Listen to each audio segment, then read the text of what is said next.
And I'm Rabbi Chanina. Rabbi Chanina says, "Kalamapik magin b'shas gaiva." Anyone that passes up, we're translating mapik as passing up, passing over, passing up. He's passing up magin, his shield, his protection, which is referring to here to magin Abram, to his davening. B'shas gaiva, when he's arrogant, which means when he's drunk. So notice anyone that delays davening when he's drunk, they lock and they seal troubles because of him. In other words, troubles go away from him because of what he's doing. He's delaying his davening, so he does it appropriately. So his troubles go away from him. Shenemar, as it says, Gaiva afike maginim. It's talking about the Leviathan in Eiruvin. It says that the scales are a strong protection for him, which is his pride. He's proud of his scales. The scales that protect the Leviathan are sealed and they're close to him, very tight. So nothing can pierce the Leviathan. This is a very difficult Gemara because there's several commentaries, several ways of learning this, and they're mamash opposites. Well, at least towards the end of it. So there's, I'm trying to follow Rashi's pshat. What are we learning from here? It's saying that gaiva afike maginim. The gaiva is the time that he's drunk.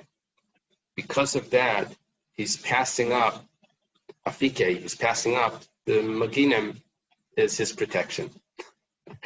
And from the scales of Leviathan, he was learning that he's passing up his protection so that he's not drunk when he davens. And what happens? So his troubles go away. Okay. My mashma dahapik listen davuriu. Where do you get it from that apik, we said, is passing on? Where do you get it from that it means passing on? So it says diksiv, it's a pasuk, puts another pasuk in here. Achei bagdu k'may nachal, my brothers, you're traitors on me. You weren't honest with me, just like a stream. What's the stream? Ka'apik nechalam ya'aveiru. Like the flow of the stream, it passes by. That means that it's possible that there's no water there. Okay, now what the Gemara is doing is saying ka'apik, as it passes by, nechalim, the stream, ya'aveiru, it passes by. You see, apik means it passes by or passes over.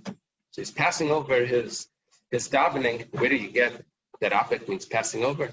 Because apik nechalim ya'aveiru, ya'aveiru means passing over. Apik, it's like a repetitive, poetic way of saying passing over. Okay, that's Rabbi Chanina. Rabbi Yochanan considered himself a student, I think, of Rabbi Chanina. Rabbi Yochanan kol she'ena mapik yitma. It doesn't say kol hamapik magin, or maybe he's saying what Rabbi Chanina said a little differently than the way the Gemara had it, than the way the first teaching had it. He didn't say it that kol hamapik, anyone that passes over. It says anyone that doesn't mapik, which means that doesn't express. Mapik means to give out in Aramaic. It means to express. Nafik means to go out. Kol she'ena mapik yitma. My mashma dahay mapik listen to Giluyahu. Where do you get it from that mapik means that it's expressing? Diksiv, it says in the pasuk, v'yirah fikimayim v'gola ma'asrus tevel. They will see afike mayim, express. It will show us the ocean floor. They'll be able to see the ocean floor. The Yigala Meister's table will be revealed the foundations of the earth. Here we're saying that apik means to express, to show, to reveal. So what Rabbi Yochanan is saying is that he doesn't express his davening when he's drunk. So then all the troubles will go away from him. Michti, Gemara says, let's see. Kroi mashma bein lamar bein lamar. You can learn the psukim. You can have a pasuk for this way, you have a pasuk for that way. It might be naya. What's the difference between these two? It could be neither of Sheshas. Difference is a story that happened with Rav Sheshes. So Rav Sheshes Masar Shinsei L'Shami. Rav Sheshes was drunk, I guess. He drank wine. And he was drunk. He went to sleep. He told the Shamash to wake him up in time for Bisman. Now, was he really supposed to wake up in time for Bisman? Or was he supposed to let his sleep off all the drunkenness?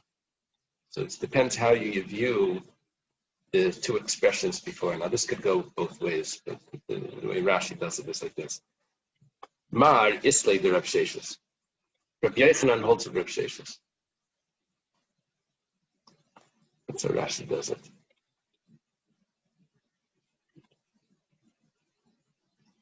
Rav Yochanan holds of Rav Sheshes. Why? Because Rav Yochanan says that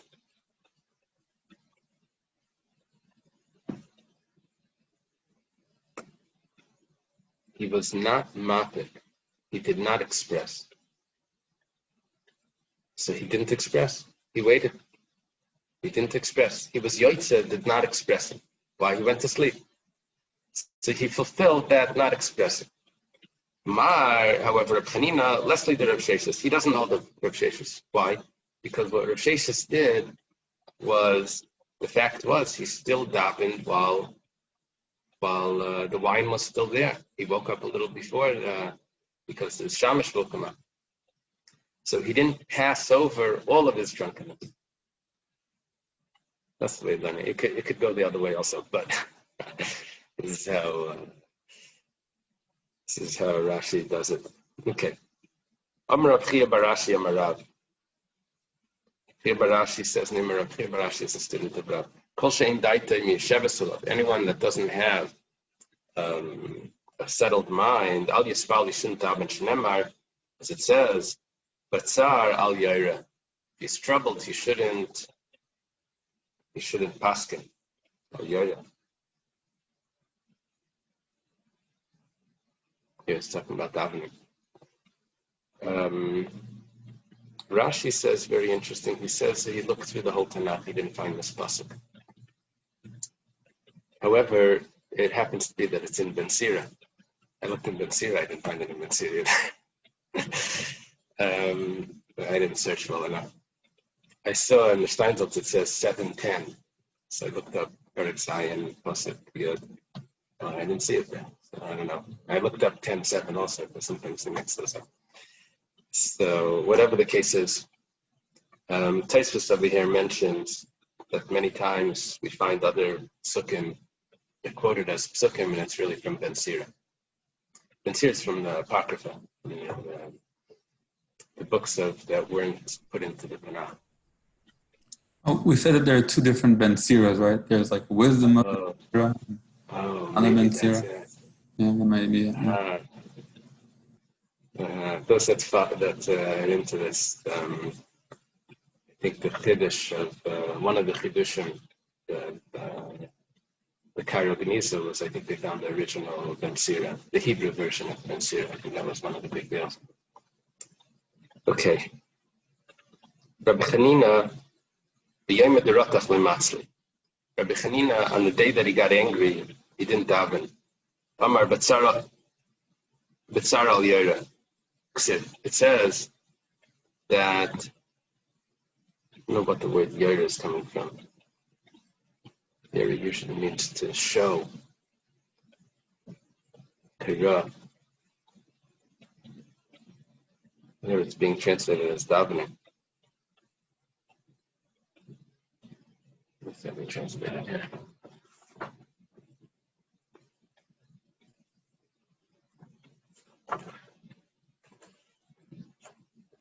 So, yeah.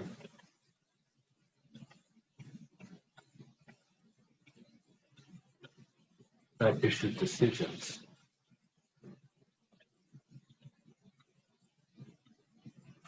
Not sure how that's coming out. Yera means to make decisions, the pasuk. Okay. So he says, well, I guess mind isn't settled. Maybe there's a decision when you daven. That's interesting. What do you ask for? Does that prayer that they say in the Kedusha of Musaf, Aye Makain Kaveda, but you have an option of what to daven for over there. It's in the Machzor, I think in the High School Machzor. But you can only choose one. I think it's like long life, nachas from the children, or wealth. You can't choose more than you have to make a choice. Maybe that's the shot there. Okay. Marukva b'yomed deshusa laya b'nafik lebeidina Marukva. I think he was a Reish Galusa. He was the head of the best, and we had that once, where Shmuel said, I don't get blamed for if something goes wrong. It's Marukva's problem. If there was a south wind, he wouldn't go to the best. It was disturbing. The weather wasn't good. His mind wasn't settled. He didn't want to make a psak if the weather wasn't good. Amar Rav Nachman bar Yitzchak, Hilchos Havayit Tzilusa. Yoima de Istina. Halacha needs clarity. Like the day of the north wind. North wind, the weather is much better, and he has more clarity in the mind. He's able to make a better psak. Amar Abaya says, Yamar Liyaim, my stepmother, nursemaid. Abaya didn't have his mother passed away when he was young, so this must be this woman that raised him. If my mother would tell me, Karev Kutcha, Laitanoi, pass over the kuta, which was a dip. So already that exertion, had to go get the kuta, that already was too much for me. I wasn't able to learn the same way. Amar Rava ikrastan kina Laitanoi. Rava says if I was bit by a louse, I wasn't able to learn. This I can imagine. It is mosquitoes or something could disturb the learning. Marbre de Ravina of the Layime Zayin Manila Zayin. Marbre de Ravina, his mother made for him 7 different garments, 7 days, that he shouldn't have lice that would be disturbing him from the clothes that he wore yesterday. I guess he could put them in the freezer in between or something. Whatever, in between, he could get rid of the lice. Amar Rav Yehuda Yivri Laila L'Shinser. Rav Yehuda says that the night was made for sleeping. Amar Rav Shimon ben Lakish. Rav Shimon ben Lakish says Yivri Sira L'Girsa. The moon was made for learning. There are different opinions here. Yes, like sort of fits with it. It's a famous Taz in Nebuchadnezzar. The Taz says that he finds some sages, they stay up all night and they don't sleep and they learn, and that's the other sages. They go to sleep and they sleep, a full night, and they wake up and they learn the whole day. And what this one learns during the day, in the less hours, is equal to what the one that stays up all night learning, because he's tired. He doesn't have the same. So which one's better? So he says, "Habi drachim lamakim." He doesn't want to say which one's better. There's different approaches. So here we have 2 approaches. Rav Yehuda says he's supposed to sleep at night, and Reish Lakish says no, he's supposed to learn at night. Amri Leila Reb Zera Mechada and Shmaitza. They told Reb Zera, "Oh, you're sharp today." Amar Lahu, the Imam, yeah, I learned it during the day. This was the day learning it. It's much better. Amar Le Brati de Rav Chisda le Rav Chisda. The daughter of Rav Chisda said to Rav Chisda, don't you want to take a little nap? Amar La, sharp word. Said the days that are long and small are coming. That means that when there's going to be a lot of sleep, but very little work and learning. It's referring to the grade that's coming. We need them too, but over there I'll sleep a lot. That's Rav Chisda told us that.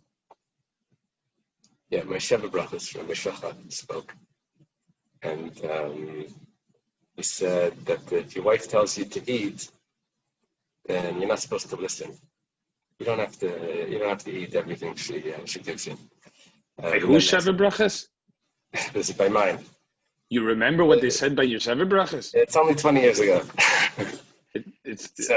Oy vey. So he said we learned from Adam. Chava gave him to eat, and it wasn't good. But if your wife tells you to sleep, you're supposed to listen. We learned from Ein Ben Pelas. His wife told him to go inside to take a nap, and she was outside. It was very good.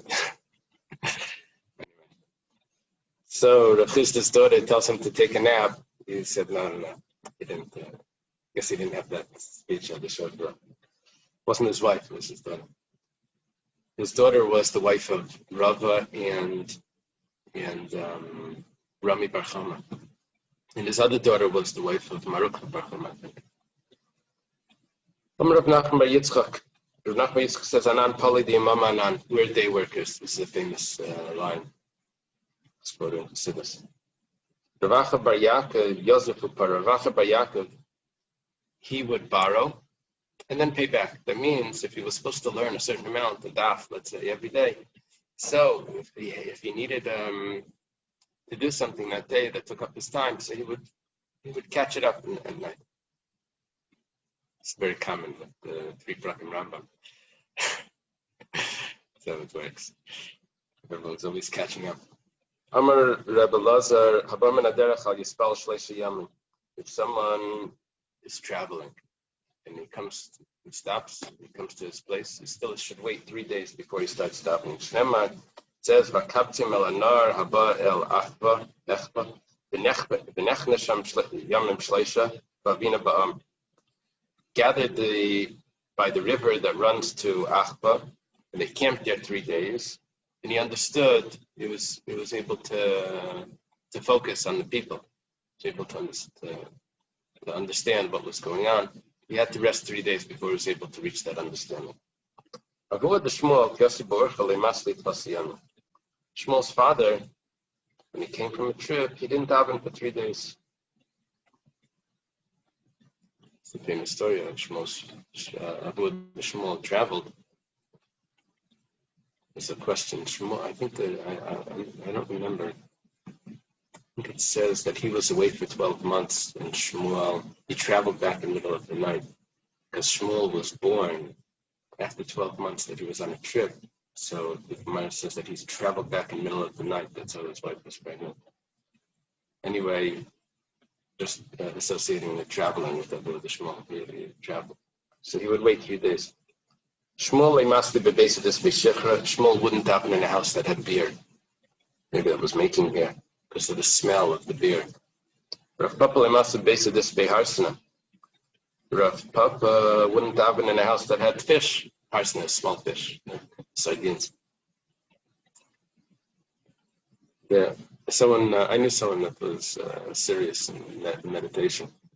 He told me that you can't have any smell from food at all. It disturbs the concentration. So in other words, not necessarily is this he didn't like the smell of beer, or he didn't like the smell of fish. Not necessarily shot. It was just that the smell of food was disturbing. It could be that's the shot. Any smell of food was disturbing. Yeah, the Pavlov's dogs. Amar Rab Chanina kala mispata b'yena yesh b'midas kainai shnema b'yarach Hashem asrechani charech b'gaymer. Anyone that's appeased because of wine, so he has a little bit of the wisdom, the knowledge of Hashem. As it says, Hashem smelt the sweet smell of the carbon. So in other words, the wine is also the smell. It's not just the taste, it's the smell of the wine. So, and Hashem was appeased when Noach brought the sacrifices. So it could mean the pshat over here is that it has to do with wine. It could be the pshat is that it was in. Does it mean that he smelled the wine or he drank the wine? Yeah. I mean, enjoy the sounds smell like the of the smell. wine, but to go and drink it, I don't know. So it could mean that he was easily appeased. Maybe the Gemara is saying is that if someone is in a conflict and he's able to make up just because of the sip of wine, so that's midas kainen. That doesn't hold on to his fights, or, and to hold on to that. Like the Eibishter. The Eibishter was very upset about the world, Kabiyach. and a little bit of the smell of the carbonus already appears. Could be that's the chat. The version say something like that.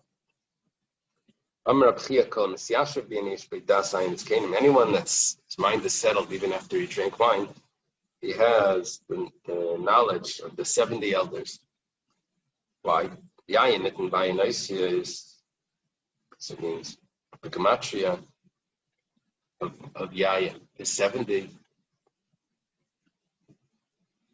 And the Seid in Bayanaisia is the gematria of secret, so 70.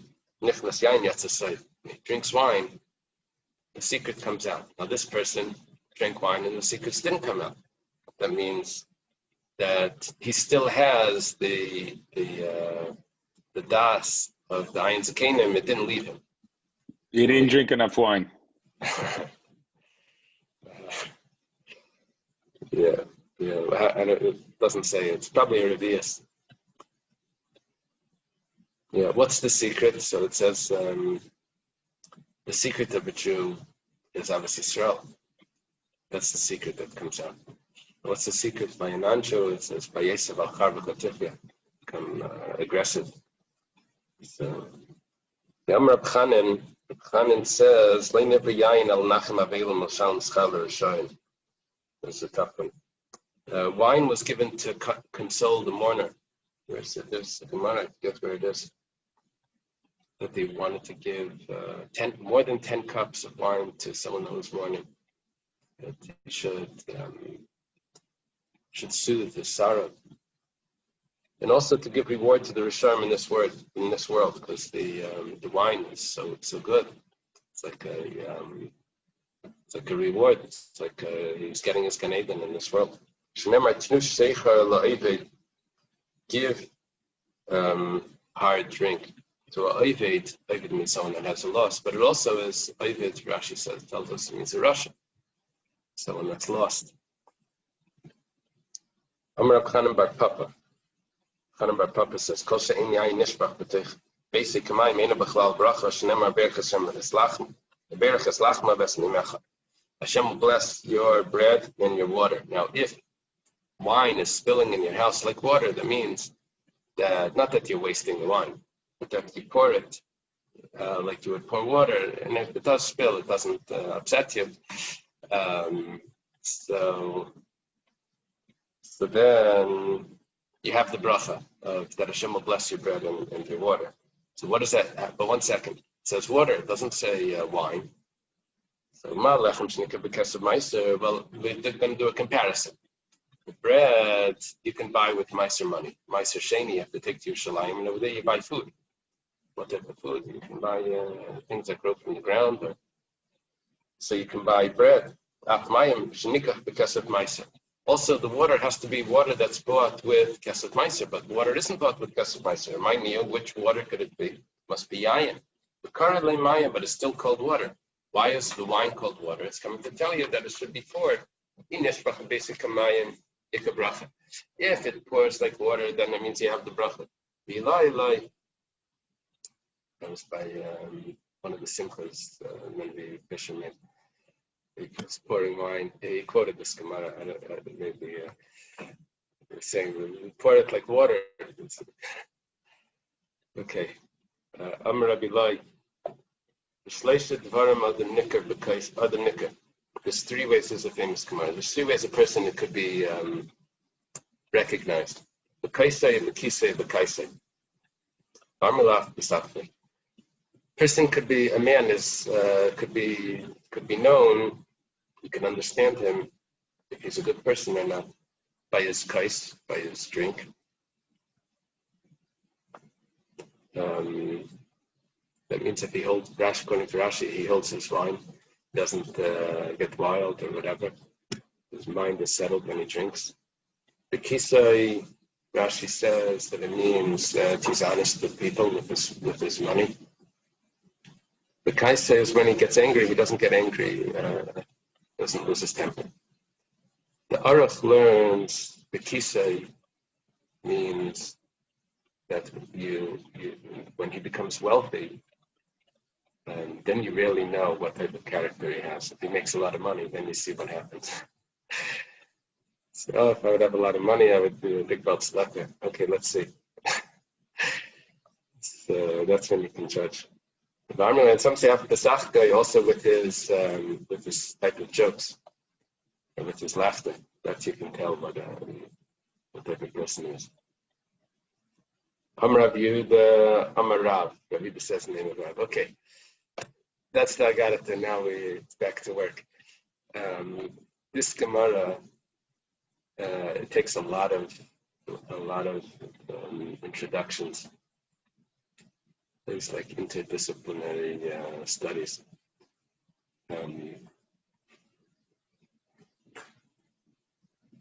Yes. Okay. So that's an Erev Chatzeres. It means if there's more than one person living in a courtyard, then he needs to make an Erev to be able to carry in that courtyard. If there's a non-Jew in that courtyard, then an Erev isn't enough. The Erev is everyone contributing food. The Erev isn't enough. You actually have to rent the non-Jew's rights to the courtyard. What happens if there's two courtyards?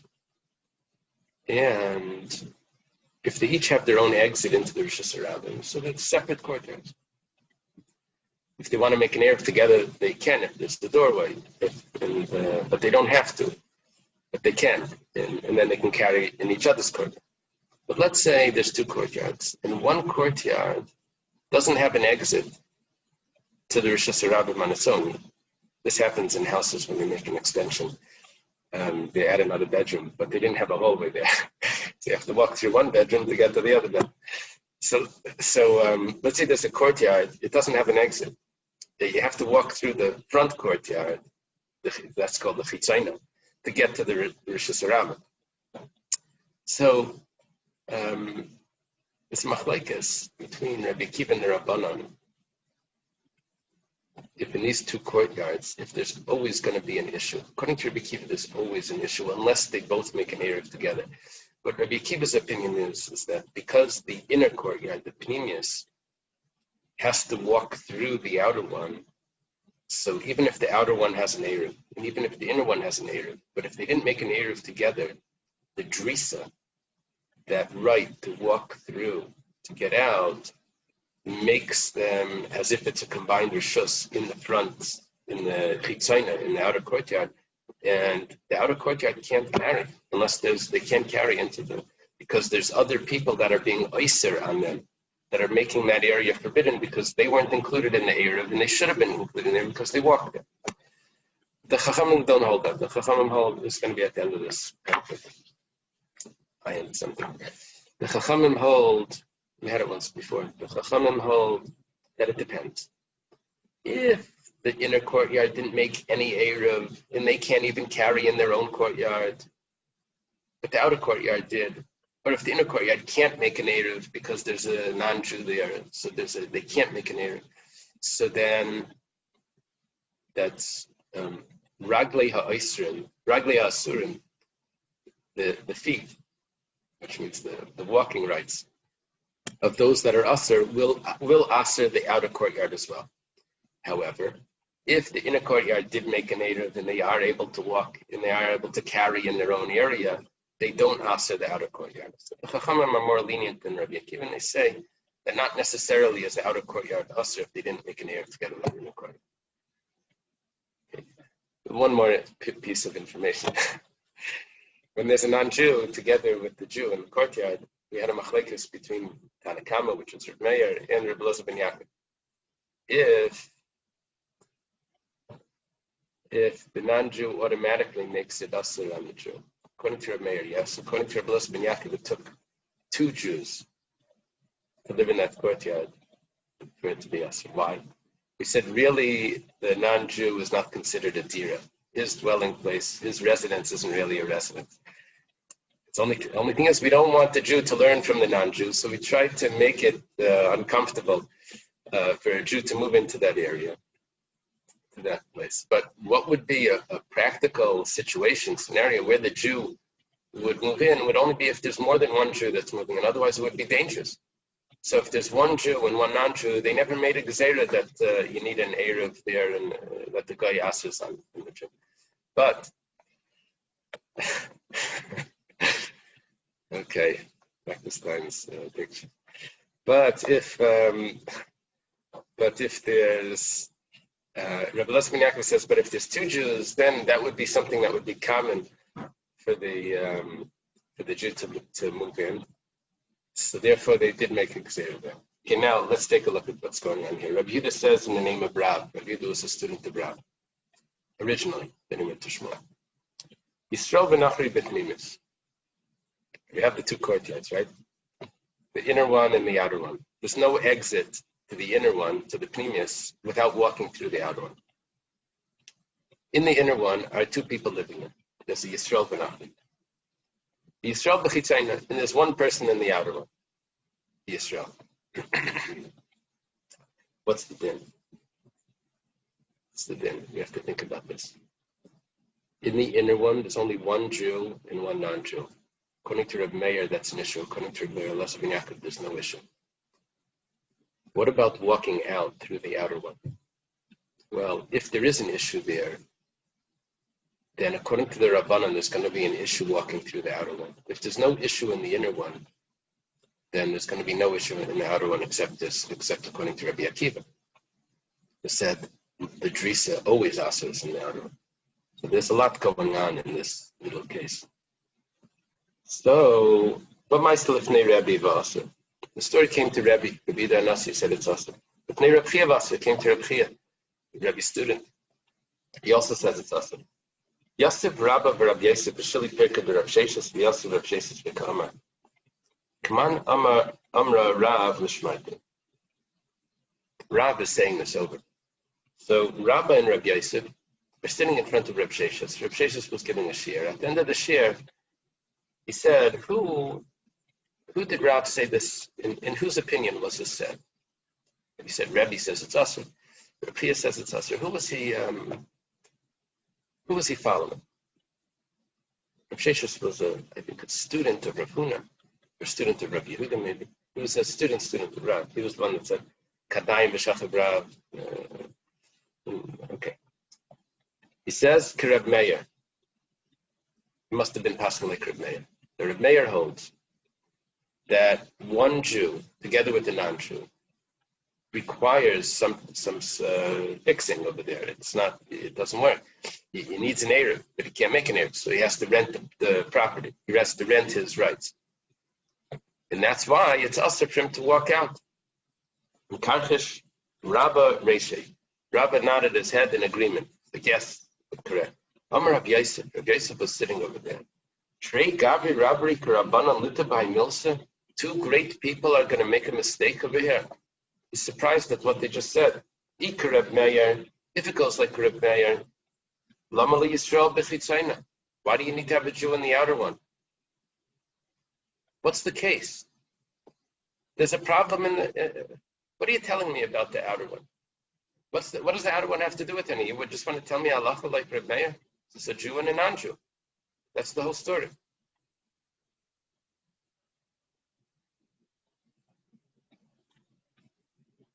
Sounds like you need, like this case is what's creating the issue. The Jew in the outer courtyard is creating an issue here. He's not creating an issue. One Jew with one non-Jew is already asur. Well, maybe that was just the story. That was the story. That's a good answer. We're not saying that created the problem. That's just how it happened to be. It says 1 second. But they had a question. They asked Rav the following question: is the inner courtyard allowed to carry the Jew that's living with the non-Jew in the inner courtyard? Is he allowed to carry in his own location? He said that he's allowed.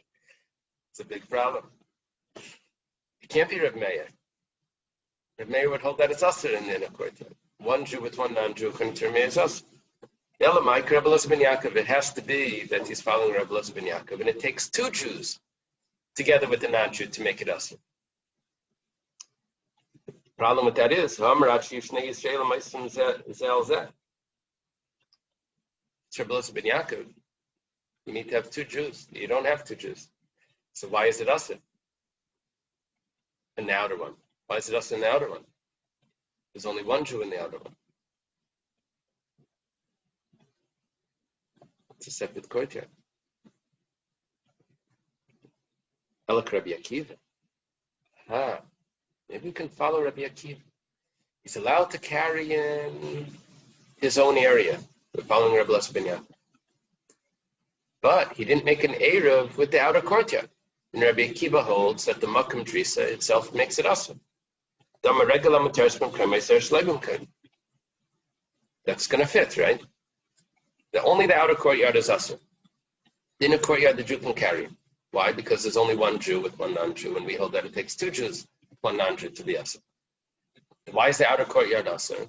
Because Rabbi Akiva holds that you need to make an Eruv between the inner courtyard and the outer courtyard. Otherwise, the Makam Drisa is going to answer on the outer courtyard. So he says, Rabbi Yosef is continuing, Lamali Nachri. Then why do you need a non-Jew in there for this case? It was also already without the non-Jew, according to Rabbi Akiva. Really, Yisrael Nami, even just the Jew himself would be us. What is going on here? We're looking for every detail here to be adding something, and we're not finding it. So he says, the way you had it set up is correct. It's Rabbi Elazar ben Yaakov, which means the inner courtyard has no problem, because there's only one Jew with one non-Jew. There was never a gzeira on one Jew and one non-Jew. It's not a common scenario. So therefore, there's no gzeira. So why is the outer courtyard also? It's like Rabbi Akiva. So why do I need the non-Jew? Such a simple answer. They made an Eruv.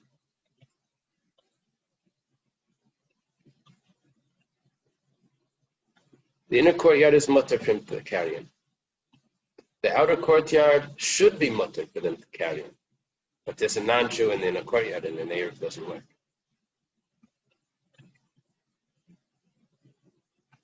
So you're right. Without the non-Jew, he would have been usher anyway. But without the non-Jew, they could have made an Eruv, which they did. But the non-Jew makes it that the Eruv doesn't work, because you have to rent the rights. So here would be the walking rights. The rights to walk through the outer courtyard. As I didn't need an Eruv in the inner courtyard. I only need an Eruv in the outer one. That should work, but there's a non-Jew there in the inner courtyard that also has the rights to walk through, and the Eruv doesn't work. There's a non-Jew. The time of it wouldn't be a non-Jew. It would be fine.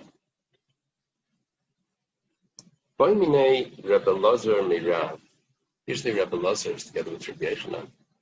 Yeah, Rabbi Elazar is together with Rav. It could be that he was first in Babel. I'm not sure. Rav was in Surah. Yeah. Rabbi Elazar asks the Rav, Yisrael v'nachri b'chitzayna v'Yisrael v'pnim mismah. Opposite case. Let's say the outer courtyard has a Jew and a non-Jew, and the inner courtyard just has a Jew. What's going to be over there? There's no issue with Rabbi Akiva. Well, there is an issue actually with Rabbi Akiva. If you go like Rabbi Akiva, then it would be an issue that they needed to make an Eruv. Does the outer courtyard need an Eruv? That's what he's asking according to Rabbi Elazar ben Yaakov. Rabbi Elazar ben Yaakov says usually it takes two Jewish people living in one area to require an Eruv. Here I have one Jewish person living in the outer courtyard. Let's see how the question goes. Over there was an issue. It would be possible for a Jew to live in the inner courtyard together with the non-Jew.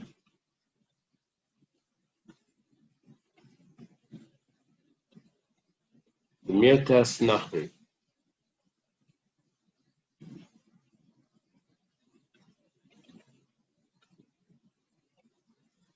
The saying is that how is the Jew living with this? How did it even happen that the Jew is living together with the non-Jew in the first case that we were discussing, with the Jew and the non-Jew are in the inner courtyard, and there's a Jew in the outer courtyard. He says, well, the Jew is living there because he feels it's safe. Because if his Jewish friend from the outer courtyard is going to come in to visit, he's going to ask the non-Jew, where's the Jewish fellow that lived here? If the non-Jew would kill the Jew. So the Savar Hashdas Yisrael, V'amrli Yisrael Davigabacheicha. The guy is afraid to kill the Jew because he knows he's going to get caught, because the Jew in the outer courtyard is going to come in and ask, where is the Jew? Can't destroy the remains or whatever. He's going to say, where is he? So the guy is going to say, oh, he left. So no, he didn't. I'm in the outer courtyard. There's only one way out. I didn't see him leaving. But in this case, there's a Jew and a non-Jew in the outer courtyard. The Jew from the inner courtyard goes to the outer courtyard. He asks the guy over there, where's the Jewish fellow that lived there? He says he left. Yeah, and the Jew in the inner courtyard has nothing to say. Or maybe Hachinami Mirtas, he's also afraid, even in the outer courtyard. The Savar Hashtas Yisrael V'chazili. Maybe he's going to come in during the act while he's killing him. He's afraid to kill him. There's someone that's in the inner room, could open the door, inner courtyard, any moment. He could pop in. I can't do anything that's risky.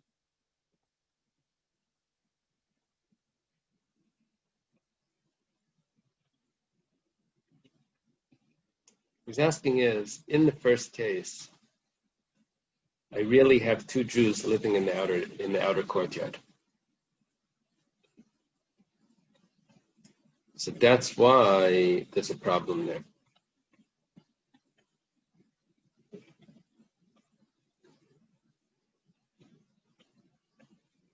It's Shnei Yisraelim with a Nachri.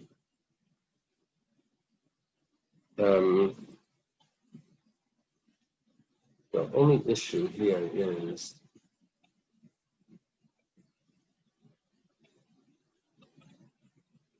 Tesis Kasha. Tesis Kasha is throwing off the logic of it. The problem is that what the Gemara is doing here is it's saying that it would be common for a Jew to live together with a non-Jew in a scenario where there's another Jew in the outer courtyard.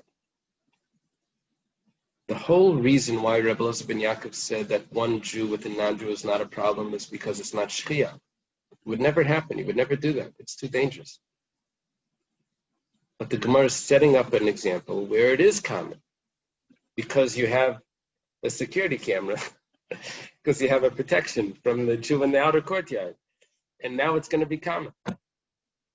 So Taisus asks, so if you're making it common, then why are you only saying that the outer courtyard is the drisas of both of them is two Jews with a non-Jew, and that's why you need an Eruv in the outer courtyard.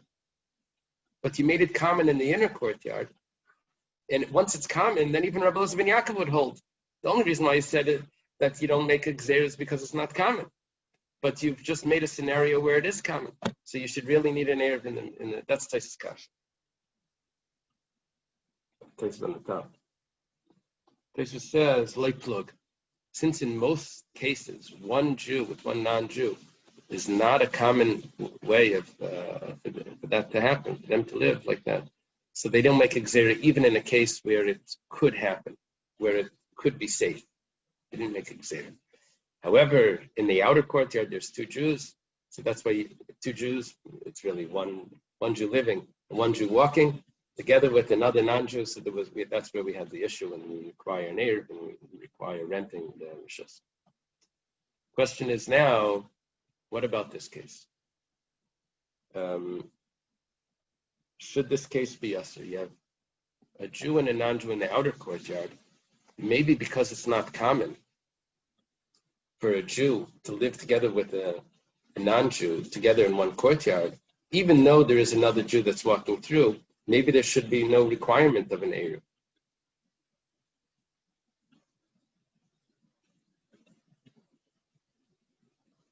And maybe that there should be no requirement to rent his rishus. Maybe that's what I was asking.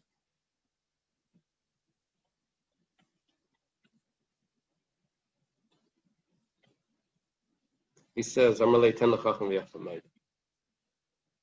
give to the wise and they'll get smarter.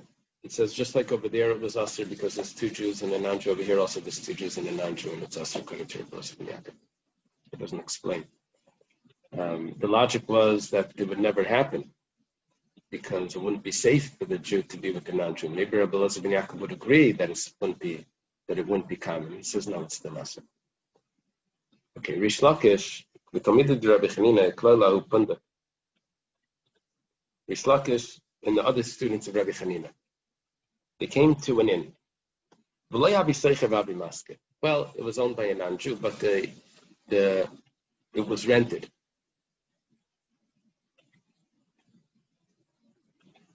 And the person that was running it, that was renting it, wasn't there. But the original owner, the owner that was renting it to the non-Jew, that was now hosting the sages, the owner was there. Amro, Mara the Megamina. Can we rent the rights from the owner that's actually rented it out to this other non-Jew? And it's really, they need to rent the rights to the area, to the chutzner, from the person that's owns it now. Now, the one that owns it now is the one that's renting it. He happens to be away, and only the real balabas is there, the owner. They're asking, can they rent it from the owner? If the owner can kick out his renter whenever he wants, so then that's what the question is going to be. But they're saying it like this: if the owner cannot kick out the renter, now it's once it's rented, there's a contract. The owner has nothing to do with this property for the next year. He's out of the picture, so they can't rent from him. Kiti Bai, where's that question? Where he can kick him out whenever he wants. The contracts don't work. Whenever he wants, he can tell him to go. So what's the thing? Because if he wants, he can kick him out whenever he wants, so we could rent from him. But the fact is, he didn't kick him out, so right now he has nothing to do with this property. He owns it according to the bank, but not the actual living rights and all of that. Okay. So Amalan Rish Lakish Niska. Rish Lakish says, let's rent it from the owner.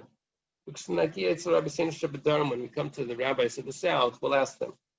Nishalem. Also Shaila Rabafas. Asked to Rabafas. Rabafas, remember, was older than Rabbi Chanina. And he was the one that took over after Rebbe passed away. Rebbe said that Rabbi Chanina should take over. Problem is, he couldn't take over the yeshiva. Rabafas was older, so Rabbi Chanina was outside. Rabafas was inside. We had that before. Anyway, they went to ask Rabafas. Amalem, Yafa Sisum Shesachaitim. It's good that you rented. Okay. Rabbi Chanina Bar Yosef, Rabbi Chia Bar Abba, Bar Abasi, Beklola Punda. They came to an inn. The Asa Nachri, Mari the Pundak B'Shabbat. They made an Eruv because there was no non-Jews there. It was perfectly fine. But the owner showed up on Shabbos. The whole Eruv is bottled because he can't make an Eruv and the non-Jew wasn't there. When he shows up, everything becomes nullified. Can we rent on Shabbos his rights? Maybe we can still get away with this. But what's going to happen is, after they rent the rights, their Eruv was already bottled. What they're going to do is, they're going to be mevatel the reshus to one person. So in other words, there's a bunch of rabbis. They made an Eruv. The owner shows up. The Eruv becomes void. So now what they do is they rent the rights. This is all Shabbos. They rent the rights from him. They say, we'll pay you later. I guess. They rent the rights to the property. And then all of the rabbis nullify their rights to only one individual. Because they lost their Eruv. Because the guy showed up. The Eruv is cut. It's invalid. Is a seicher renting the rights like an Eruv, like making an Eruv? And an Eruv can only be made before Shabbos. So also renting the rights can only be done before Shabbos. Maybe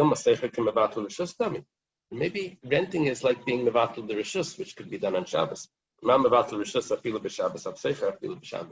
Just like nullifying their own rights to each other could be done on Shabbos, maybe the renting could also be done on Shabbos. So they're questioning, renting rights is similar to making an Eruv, which needs to be on Friday.